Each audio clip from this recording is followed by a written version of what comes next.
Hello friend, ये Prince की कहानी का नेक्स्ट पार्ट है। चलिए आज की कहानी को स्टार्ट कर लेते हैं और नेक्स्ट पार्ट को भी जान लेते हैं। इससे पहले अभी तक आपने हमारे यूट्यूब चैनल को सब्सक्राइब नहीं किया है तो प्लीज़ जल्द से जल्द कर लें, क्योंकि हमें सब्सक्राइबरों की बहुत ज़्यादा आवश्यकता है।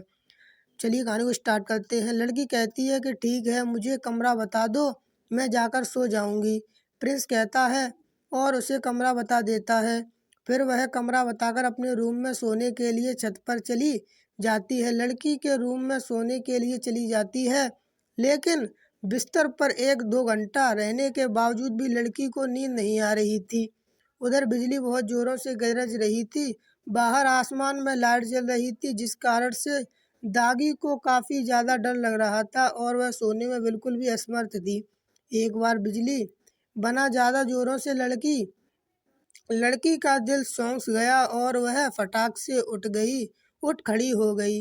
अब उसे बहुत ज़्यादा डर लग रहा था और वह कँप रही थी। लड़की चाह रही थी कि शायद वो लोग पर उसे जाने का प्रयास कर रहे थे, लेकिन बाहर जितने बिजली जल रही थी उससे बहुत ही ज़्यादा डर लग रहा था कि ऊपर छत पर जाने की हिम्मत भी उस लड़की के पास नहीं थी। फिर जैसे तैसे हिम्मत करके बाधा न के अपने दोनों हाथों से कान बंद करके छत पर पहुंच गई, जिस रूम में प्रिंस सोया करता था। ऐसे तो ऊपर मैं बहुत सारा हारून था, लेकिन थोड़ी देर रुक मैं इधर उधर देखने के बाद पता चला कि यहाँ प्रिंस किस रूम में सोया करता है। अर्थात वह लड़की डर के कारण प्रिंस के रूम में उसे ढूंढने लगी। प्रिंस बिना दरवाज़ा बंद किए हुआ सोया हुआ था, क्योंकि उन्हें पता था कि लड़की को किसी प्रकार की कोई ज़रूरत होगी तो वह मेरे पास आ सकती थी, क्योंकि प्रिंस बहुत ही ज़्यादा समझदार लड़का था। जैसे ही लड़की प्रिंस का दरवाज़ा खोल देती है, प्रिंस अपने बिस्तर में लेटा हुआ था और उसे नींद भी आ गई थी। वहाँ नींद में सो रहा था। लड़की ने सोचा कि मैं इसे क्यों उठाऊंगी, मैं इसके पास थोड़ा सा हटकर ही सो जाती हूँ। सुबह तो हमें घर ही जाना है। अतः लड़की कहती है कि मैं इसे क्यों जगाऊं, मुझे तो अपने घर ही जाना है, मैं इससे थोड़ा हटकर इसके कमरे में सो जाती हूँ। ऐसे में वह लड़की उसकी बगल में थोड़ा सा हटकर सो जाती है। अब उसे बिल्कुल भी डर नहीं लग रहा था, क्योंकि किसी भी आदमी के होने पर किसी को भी किसी का भय नहीं होता, क्योंकि आदमी के आने से सभी प्रकार का डर खत्म हो जाता है। कुछ देर बाद सोने के बावजूद भी लड़की को नींद नहीं आ रही थी। वह प्रिंस को कभी देखती तो कभी उसकी तरफ मुस्कुरा देती थी, लेकिन उसकी आँख में दिन में एक झलक थी कि वह उससे प्यार करती थी। रात के करीब 2 बज रहे थे, तभी हल्की हल्की हिंदुस्तां को लग रही थी। मौसम में भी काफ़ी ज़्यादा ठंडक थी होने के कारण वह लड़की ठंड के मारे सो नहीं पा रही थी। उसके बाद प्रिंस अपने बिस्तर से उठता है और देखता है कि किधर उसके बगल में लड़की सोई हुई है। यह देखकर प्रिंस आश्चर्यचकित हो जाता है। प्रिंस देखता है कि वह लड़की ठंड में बिल्कुल ठंड लग रही है और इसी प्रकार से बिना कुछ चादर ओढ़े ही सो रही है। उसके बाद प्रिंस 3 चादर लाता है और एक चादर अपने लिए लाता है। एक चादर प्रिंस खुद इस्तेमाल करता है और दूसरी चादर उस लड़की को उड़ा देता है। लेकिन बारिश होने के कारण ठंड ज़्यादा हो रही थी और उस लड़की को अभी भी ठंड लग रही थी।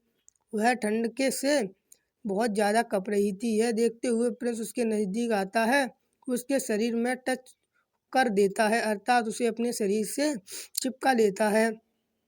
लड़की को थोड़ी बहुत गर्माहट महसूस होती है। वह प्रिंस के और नज़दीक आ जाती है और कसकर पकड़ कर सो जाती है।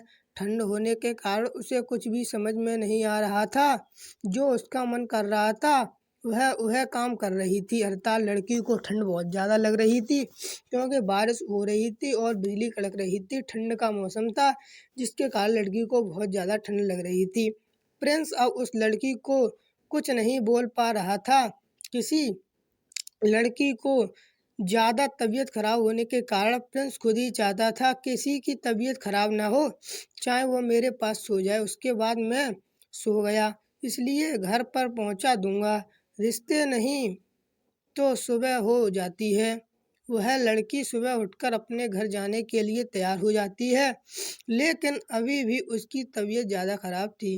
लेकिन उसके घर से फ़ोन भी आ रहा था, इस कारण से वह रोकने का बिल्कुल भी नहीं सोच रही थी। अर्थात वह लड़की बिल्कुल भी रुकने की तैयारी में नहीं थी। फिर तैयार होने के बाद बहुत प्रिंस कहता है कि मुझे बाहर हो तो किसी सवारी वाली गाड़ी के पास छोड़ दो, मैं वहाँ से चली जाऊँगी। उसके बाद प्रिंस छोड़ने के लिए अपने पास बस स्टैंड से उस लड़की को बस स्टैंड पर छोड़ाता है। उसे जाना जहाँ होता है वहाँ का टिकट बनवा देता है और उसे बस पर बैठा कर कहता है कि ठीक है, अपने घर चले जाओ। उन दोनों की मुलाकात बस इतनी सी ही रहती है और उन दोनों की मुलाकात बस थोड़ी सी ही रह जाती है। उसके बाद से ना तो प्रिंस कभी उस लड़की से मिला है और ना वह लड़की प्रिंस से कभी मिली है। धन्यवाद दोस्तों। अगर आपको यह पूरी कहानी अच्छी लगी हो तो प्लीज़ वीडियो को लाइक से सब्सक्राइब करना ना भूलें। और यह वीडियो आपको थोड़ी कम समझ में आई होगी क्योंकि आपने पिछला पार्ट नहीं देखा है। पिछला पार्ट देखने के लिए इससे पिछली वीडियो को देना बहुत ही ज़्यादा ज़रूरत है। और अभी तक हमारे यूट्यूब चैनल को आपने सब्सक्राइब नहीं किया है तो प्लीज़ ज़्यादा से ज़्यादा सब्सक्राइब करें। धन्यवाद।